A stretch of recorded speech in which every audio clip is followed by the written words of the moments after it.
नाराज नहीं थे, ऐसा मतलब कि अगर कोई गद्दार जिसने उनकी सरकार गिरा ऐसे गद्दार की छुट्टी नीचे जाकर ऐसी मीटिंग करे तो इससे एक बड़ी नेता की क्रेडिबिलिटी कम होती. शरद पवारांची क्रेडिबिलिटी कालच्या घटनेमुळे कमी झाली. एकनाथ शिंदेच्या केबिनमध्ये मीटिंग केली. काल सीमा प्रश्नावरची बैठक होती आणि ती बैठक झाल्यानंतर आमच्या विधिमंडळाच्या सर्व सदस्यांनी व त्यानंतर लिफ्टमधून दुसऱ्या मजल्यावरून तळमजल्यावर आल्यावर गाडीकडे जाताना सगळ्यात जवळची केबिन कुठली, ऑन द वे पायऱ्यांच्या जवळ असणारी उपमुख्यमंत्र्यांचं एक दालन आहे, ती जवळची केबिन होती. ते चालत होते आणि त्यामुळं त्यांना जास्त अंतरावर नेऊन चालवणं शक्य नव्हतं आणि म्हणून त्यांना आम्ही सगळ्यांनी विनंती केली की या ठिकाणी आपण बसू आणि चर्चा करू. त्यामुळं सर्व विधानसभेचे सदस्य एकत्रित बसलो. 1-2 खासदारही होते आमच्या पक्षाचे. चहापान झालं आणि साहेब गेले. आता विधानसभेतल्या कुठल्या दालनात बैठक घेतली, कोणाच्या दालनात, ही कोणाच्या मालकीची दालनं नसतात. ही सर्वांचं विधानमंडळ आहे आणि सोयीसाठी जर एखाद्या दालनात जर जाऊन बसलं तर त्या दालनाचा माणूस होतो किंवा त्या व्यक्तीबद्दलच्या अशा पद्धतीचा आक्षेप घेणं हेही मला वाटतं संजय राऊतांनी योग्य केलं असं मला वाटत नाही.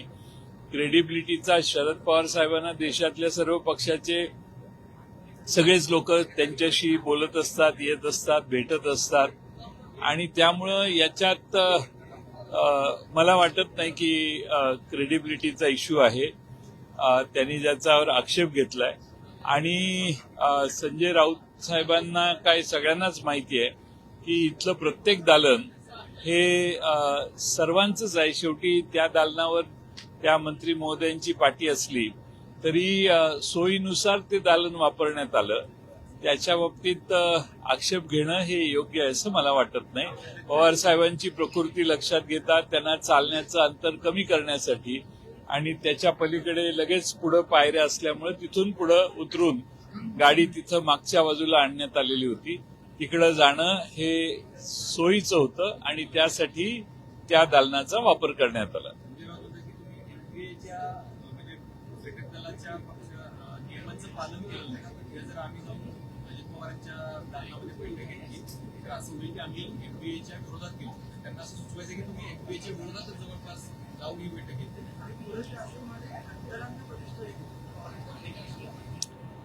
प्रतिष्ठेच्या कल्पना वेगळ्या असतात, त्यांची कल्पना वेगळी दिसते. असं कुणाच्या दालनाचा वापर केल्यानंतर प्रतिष्ठा प्रदान होते हे याच्याशी आम्ही सहमत नाहीये.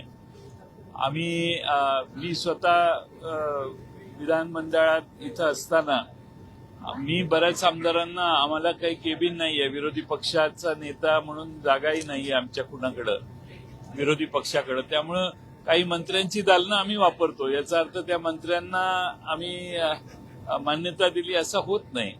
त्यामुळं थोडं हे लॉजिस्टिक्सच्या दृष्टीनं विचार करून टाकलेलं आम्ही ती मीटिंग होती. बाकी त्याच्यापेक्षा वेगळं त्याला महत्व नाहीये.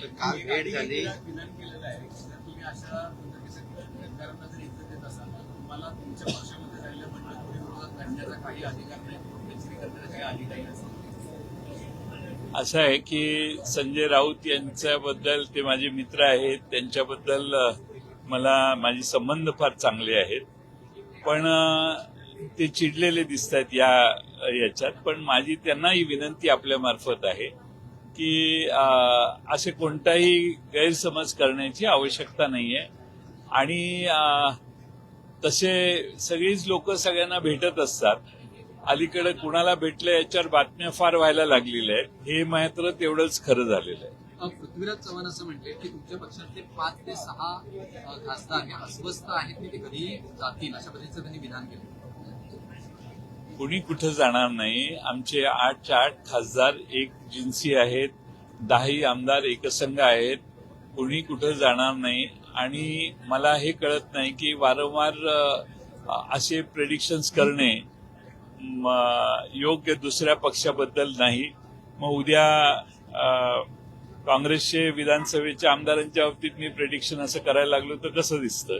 त्यामुळे एखादी घटना जर झालेली नसेल तर होईपर्यंत त्यावर बोलणं योग्य नाही. पण या सगळ्यामध्ये कार्यकर्त्यांमध्ये कुठेतरी संभ्रमाचे वातावरण निर्माण करण्याचा प्रयत्न हा होतोय का या सगळ्या?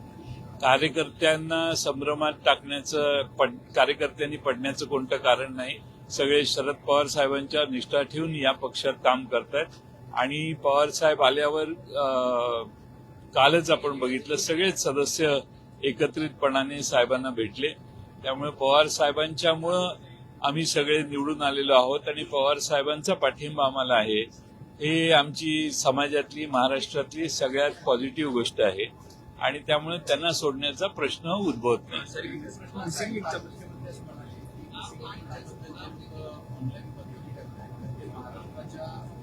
माझी बदनामी करा पण महाराष्ट्राची करू नका, आणि जर असं करत असतील त्याला बघून घेऊ. असं आहे की मधल्या काळात मी विधानसभेतही भाष्य केलेलं की below the belt online social मीडियाचा वापर होऊ नये. पण एखादी गोष्ट चुकली असेल तर त्याला चूक म्हटलं तर एखादी घटना घडली असेल, एखादा ऍक्सिडेंट मिसहॅप झाला तर हे मोठा मिसहॅप झालाय. एकदम नवीन कोऱ्या करकरीत रस्त्यावर वरून काही पडलं. मला वाटतं की थोडासा सिमेंट कॉन्क्रीटचा बीम देखील खाली पडलेला दिसतोय त्या चित्रात. त्यामुळं चिडून जाण्याचं कारण नाही. उलट टेक्निकली त्याला काय झालं याचं विश्लेषण करून दुरुस्त करण्यासाठी विरोधी पक्ष टीका करतो. हे सत्तारूढ लोकांनी ध्यानात घेतलं पाहिजे. त्याला जोडून असा प्रश्न आहे की मिसिंग लिंक हे महाविकास आघाडीच्या काळात त्याचं पेपरवर झालं होतं, मात्र आता जो तयार झाला त्याचा खर्च हा 12 पट चंद्रयान 3पेक्षा वाढलेला आहे. त्यामुळे कुठेतरी खर्च हा 670 कोटींचा, चंद्रयानचा हा 7,000चा पुढे हा खर्च या मिसिंग लिंकला आहे. मिसिंग लिंकचं हा जो कनेक्शन आहे हे करण्यासाठी आमच्या सरकारपासून त्याच्यावर अनेक सर्वे झाले, विश्लेषणं झाली तिथल्या स्ट्राटाची. त्या स्टाटा बद्दल काही रिमार्क्सही आलेले असतील आणि त्यामुळं हा करण्याच्या विषयी काही अडचणी त्यावेळी होत्या. त्या अडचणी ओव्हरलूक करून काही करावं असं नाही. म्हणून मला वाटतं हे पृथ्वीराज चव्हाण साहेबांना जास्त चांगलं माहीत असेल, मला नक्की माहीत नाही. पण त्यामुळे त्या गोष्टीला जास्त गती मिळाली नाही. पण 3,500 कोटीचा 18 सालचा प्रकल्प हा आता जवळपास 7,500 कोटीवर गेला. म्हणजे जवळपास 45% वाढ झाली. अशा वाढी होणं हे चिंताजनक आहे. मग एस्टिमेट करणारे चुकीचे होते का? किमती वाढल्या असतील तर मी समजू शकतो 10-12%, 15%, 20%. पण 45% पर्यंत वाढ झाली तर ती वाढ कशामुळे झाली याचाही एक संशोधन करणं आवश्यक आहे.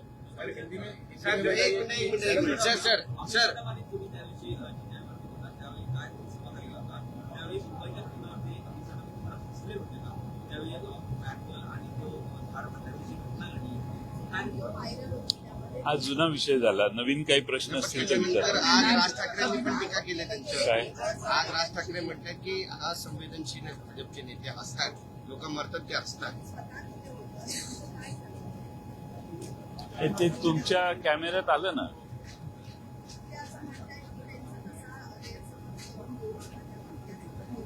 त्यांनी त्याचा खुलासाही केलाय विधानसभेत. सर, मुंबईमध्ये जे झाडं पडतात सर, एक मिनिट सर, मुंबईमध्ये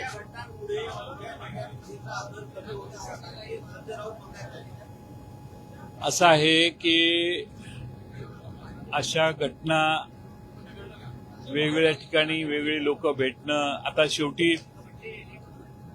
एकनाथ शिंदे यांच्या पक्षाची कोणी आत नव्हते.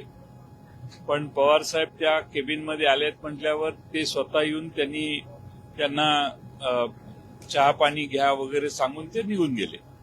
पण आमच्या पक्षाची मीटिंग आहे, इथल्या प्रत्येक दालनामध्ये अनेक पक्षाची लोक भेटत असतात. तसं पवार साहेबांना चालायला कमी लागावं म्हणून आम्ही ती दालनाचा वापर केला. त्यामुळे संजय राऊत हे समजून घ्यावं त्यांनी, अशी माझी आपल्या मार्फत विनंती आहे.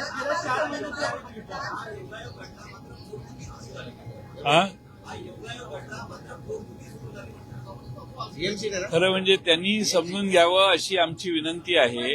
कारण शेवटी असं आहे की पवार साहेबांच्या हेल्थच्या इश्यूने त्यांना पूर्ण सर्कल करून या बाजूला आणणं हे शक्य नव्हतं.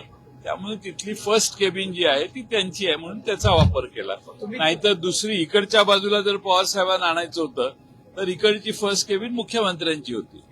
पण गाडी मागच्या बाजूला आणलेली आपण काल होता त्यावेळी पाहिलं. आता ते तुम्ही त्यांना विचारलं पाहिजे. मी सहकारी आहेत पण मला कसं त्याच्याबद्दल भाष्य करता येईल.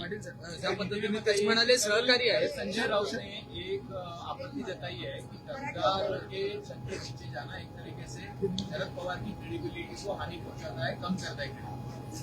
मुझे लगता है कि ये शरद पवार साहब, एकनाथ शिंदे जी के जो केबिन है वहाँ कोई मौजूद नहीं था और हमारे विधायक जो सारे पवार साहब को के पार्टी के हैं वो उनको मिलना चाहते थे और उनके चेंबर के बाजू में ही एग्जिट था. वहां से पवार साहब की गाड़ी उधर आई थी, वहां से वो निकल गए. आपको ऐसा लगता है? तो इसीलिए ऑन द वे वो केबिन का इस्तेमाल किया. मुझे लगता नहीं कि ये बहुत बड़ी बात है और इसके ऊपर कुछ टीका टिप्पणी होने की आवश्यकता है. ऑन द वे ये विधानसभा में, विधानमंडल में हर रूम में अलग अलग पार्टी के लोग बैठते आते जाते हैं क्योंकि रूम्स लिमिटेड है. तो इसीलिए ऑन द वे जो नजदीक का फर्स्ट रूम था उसका इस्तेमाल हुआ. इससे ज्यादा इसको कुछ महत्व नहीं है. आपको ऐसा लगता है कि बड़े नेताओं के खिलाफ इस प्रकार की टिप्पणी जो है खासतौर पर एनडीए का जो नियम है उसके खिलाफ संजय राउत बोल रहे हैं कि आपने एक्ट किया है, वो सूचित करना चाह रहे थे एक तरीके से एमवी के खिलाफ जा रहे हैं. क्या एमवी में दरार भी कह सकते हैं इसको कि विश्वास नहीं है इसलिए बड़े नेताओं के खिलाफ इस प्रकार से टिप्पणी भी की जा रही है? नहीं, ऐसा है कि एमवीए में हम सब है. एमवीए में ऐसा कोई रूल नहीं है कि किसी तीसरे पार्टी से बात नहीं करे. एमवीए में ऐसा रूल नहीं है कि दूसरे पार्टी के गवर्नमेंट कार्यालय में जाए. अभी मंत्रालय में अगर किसी को मंत्रियों को मिलने को हम जाते हैं इसका मतलब नहीं ये होता कि हम वहां जा रहे हैं, उनके पास जा रहे हैं. और इसीलिए इसमें थोड़ा सा समझना बहुत जरूरी है. मेरी आपके तरफ से उनको विनती है कि पवार साहब के चलने का डिस्टेंस कम करने के लिए वो फर्स्ट केबिन थी, इसलिए वहां वो चले गए और हम सब लेके गए.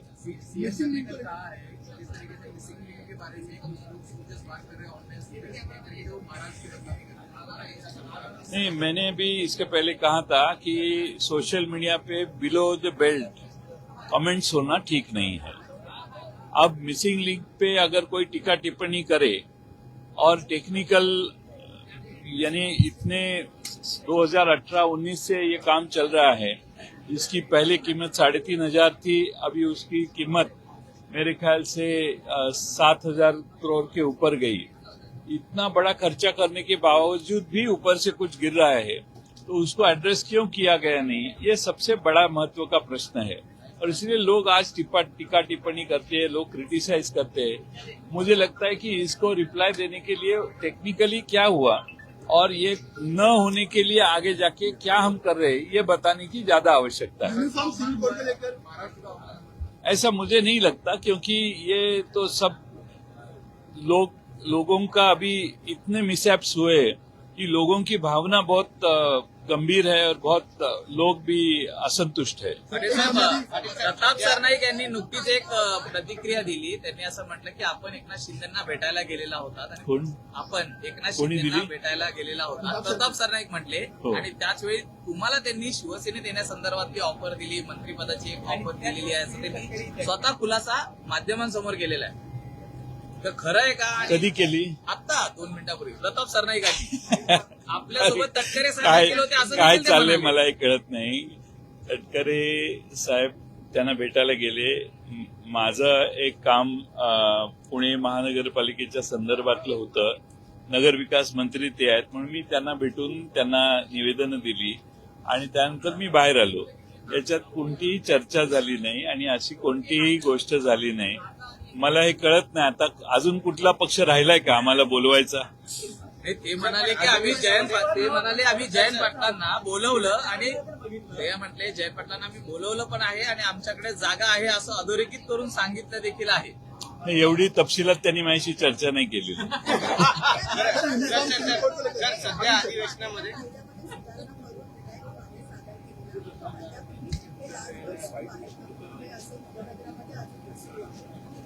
हे जे आपलं अटल सेतूच्या पुढे गेलं की हायवेच्या अलीकडचं जे कोण नावाचं गाव आहे तिथं फार मोठ्या प्रमाणात डान्स बार चालू असतात असं माझी माहिती आहे आणि त्यामुळं डान्स बार चालू आहेत आणि सगळे जे महाराष्ट्रात अवैध गोष्टी चालू आहेत ते सगळ्या राजरोसपणाने महाराष्ट्रात चालू आहेत असं आजचं चित्र आहे.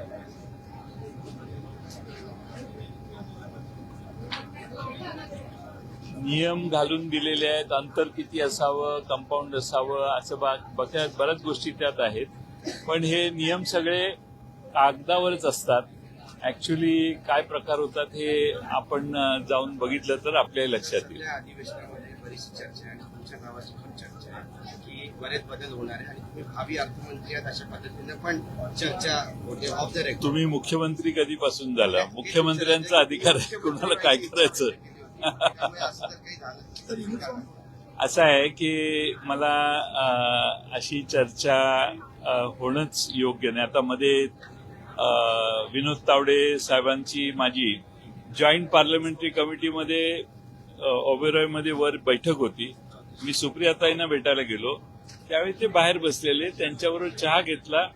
तेवढ्यात सुप्रियाताई आल्या. सुप्रियाताई ते आम्ही सगळे थोडा वेळ बसलो. मग ते आत गेले. सुप्रियाताई मी मला वाटतं जितेंद्र आव्हाड साहेब होते. आम्ही सगळ्यांनी मिटिंग केली आणि मग आम्ही निघालो. त्यामुळं असं त्याच्यावरून एक वेगळी स्टोरी काल परवा काहीतरी चालली. त्यामुळं वेगवेगळी लोक वेगळ्या लोकांना भेटत असतात. त्याच्यावर स्टोरी करणं यापेक्षा पूर हानी, लोकांचे मृत्यू, महाराष्ट्रावर आलेलं संकट यावर बातम्या अधिक याव्यात अशी आमची अपेक्षा आहे. त्याला जोडून एक प्रश्न आहे. मार्किंगामध्ये आता महानगरपालिकेने झाडावरती कागदाचे स्टिकर लावायला सुरुवात केली की this tree is dangerous, it may fall, अशा पद्धतीचे स्टिकर आहेत. याला कसं पाहता? महानगर झाडं पडतात. आता इट मे फॉल म्हटल्यावर इमर्जन्सी त्याचं कट करणं, त्याच्या फांद्या तोडणं, त्याच्यावर जे काय करायचं ते करणं हे करायला पाहिजे का झाड पडण्याची वाट बघायला पाहिजे? तुम्ही अशी जे मोस्ट डेंजरस असतील ते तर पाडून किंवा ती बाजू त्यांचे ट्रिमिंग करून ते सुरक्षित केले पाहिजे किंवा त्यांना बांधलं पाहिजे एका बाजूला सो दॅट ते माणसांच्या अंगावर किंवा रस्त्यावर पडणार नाही. नागरिकांमध्ये संताप आहे की महानगरपालिका आम्हाला घाबरवते की आम्हाला सांगते नाही. म्हणून मी म्हटलं की सोल्युशन उपाययोजना. आता पाऊस नाहीये आणि प्रेडिक्शन असं आहे की 20-22 तारखेपर्यंत पाऊस येणार नाही. तेवढ्यात महापालिकेने आता उरलेली झाडं तरी जी धोकादायक आहेत त्यांच्या बाबतीत लवकर निर्णय घ्यावा.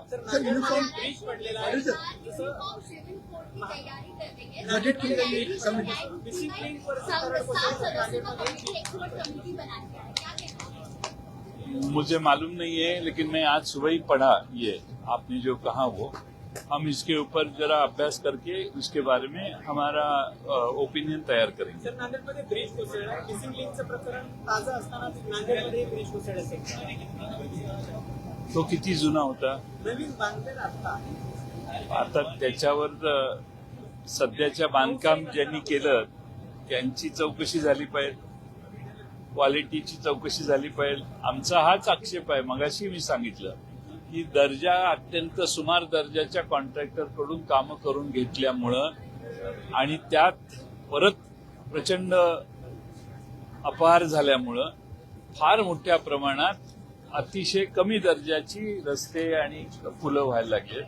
त्यामुळे असा जरा मोठा झोका आला वाऱ्याचा पावसाचा तरी पुलं रस्ते हे क्षतिग्रस्त व्हायला लागले.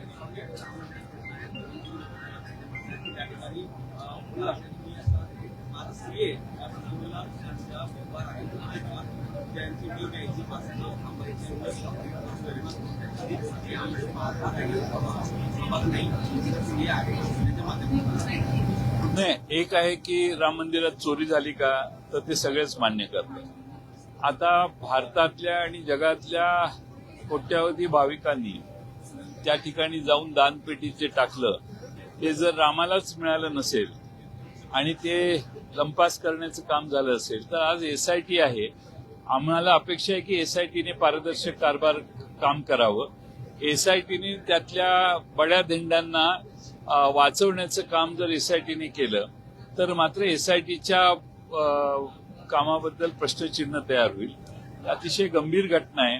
भारतातल्या हिंदू समाजाच्या भावनेला ठेच पोचलेली आहे.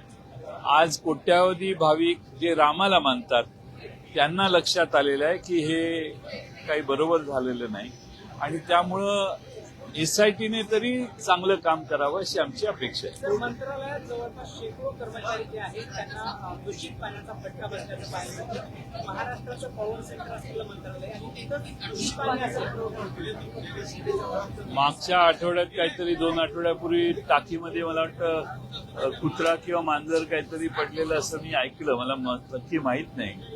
पण दूषित पाण्यामुळं मंत्रालयातल्या अनेक लोकांचं पोट खराब झालंय. लोक गैरहजर आहेत, आजारी पडलेले आहेत. मंत्रालयासारख्या ठिकाणी स्वच्छ पाणी देण्यास सरकारला अपयश आहे. मग महाराष्ट्रातल्या जनतेला हे कधी स्वच्छ पाणी देणार हा प्रश्न आता त्यातून निर्माण झालेला आहे.